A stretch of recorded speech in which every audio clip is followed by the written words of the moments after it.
গত 19 জুন রাতে গোয়েন্দা পুলিশের একটি টিম রাজধানীর ফকিরাপুল থেকে পল্টনগামী একটি প্রাইভেট কারকে থামার নির্দেশ দিলে গাড়িতে থাকা দুজন ব্যক্তি আচমকা পুলিশকে লক্ষ্য করে গুলি করতে করতে পালিয়ে যায়। এতে গুলিবিদ্ধ হন ডিবির 3 সদস্য। পরে ঘটনার সাথে জড়িতদের গ্রেপ্তারে ডিবি অভিযান শুরু করলে তথ্যউপাত্ত সংগ্রহ ও পর্যালোচনা করে জানতে পারে এই ঘটনার মূল হোতা মাদক ব্যবসায়ী ও শীর্ষ সন্ত্রাসী বাপ্পি। পরে ডিবি তাকে ধরতে ঢাকা, বরিশাল, সাতক্ষীরা ও যশোরের বিভিন্ন এলাকায় সাঁড়াশি অভিযান পরিচালনা করে।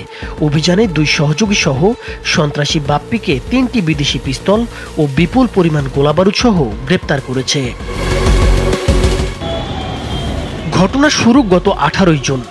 রাজধানীর ফকিরাপুল এলাকায় অভিযান চালিয়ে গোয়েন্দা পুলিশ 1000 পিস ইয়াবা সহ আব্দুর রহমান নামে এক মাদক কারবারিকে আটক করে। তার দেয়া তথ্যের ভিত্তিতে পরদিন রাত 12:30টার দিকে ডিবি সদস্যরা ফকিরাপুল থেকে পল্টনের দিকে যাওয়া একটি সিলভার রঙের প্রাইভেট কার থামাতে চেষ্টা করেন, কিন্তু গাড়িতে থাকা 2 মাদক কারবারি আচমকা পুলিশের উপর গুলি চালিয়ে পালিয়ে যায়। এতে ডিবির 3 সদস্য গুলিবিদ্ধ হন। ঘটনাস্থল থেকেই 9000 ইয়াবা সহ 3 জনকে আটক করা হয় এবং গুলির ঘটনায় ব্যবহৃত প্রাইভেট কারটি জব্দ করা হয়। ঘটনায় তদন্তে নামে ডিবি। তথ্য উপাত্ত বিশ্লেষণ করে তারা জানতে পারে পুরো ঘটনার মূল হোতা একজন চিহ্নিত সন্ত্রাসী বাপ্পি।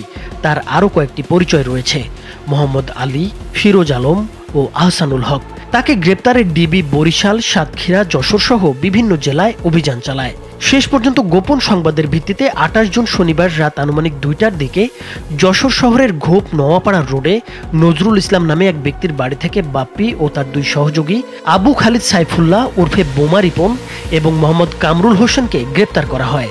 এ সময় বাপ্পির দেহ তল্লাশি করে একটি বিদেশি পিস্তল ও 2টি গুলি ভর্তি ম্যাগাজিন উদ্ধার করা হয়। তিনি যে বাড়িতে ছিলেন সেই বাড়ি নজরুল নামে এক ব্যক্তির বাড়ি এবং নজরুলের যে জামাতা রিপনও বাপ্পি গ্রুপের একজন সদস্য।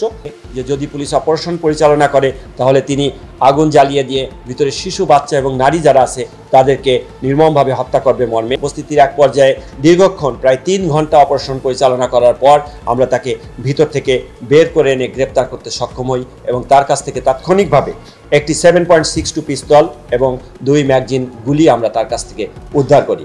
পরবর্তীতে বাপ্পির দেওয়া তথ্য অনুযায়ী ওই দিনে ডিবি সদস্যরা ঢাকার ডেমরা থানার বাদশা মিয়া রোডে তার ভাড়া ফ্ল্যাটে অভিযান চালায়। ফ্ল্যাটের ভেতরে থাকা তালাবদ্ধ কক্ষ থেকে আরও 2টি বিদেশি পিস্তল, 4টি ম্যাগাজিন এবং 144 রাউন্ড গুলি উদ্ধার করা হয়। গ্রেপ্তার হওয়া 3 জনের বিরুদ্ধে আইনগত ব্যবস্থা গ্রহণের প্রক্রিয়া চলছে বলে জানিয়েছে পুলিশ।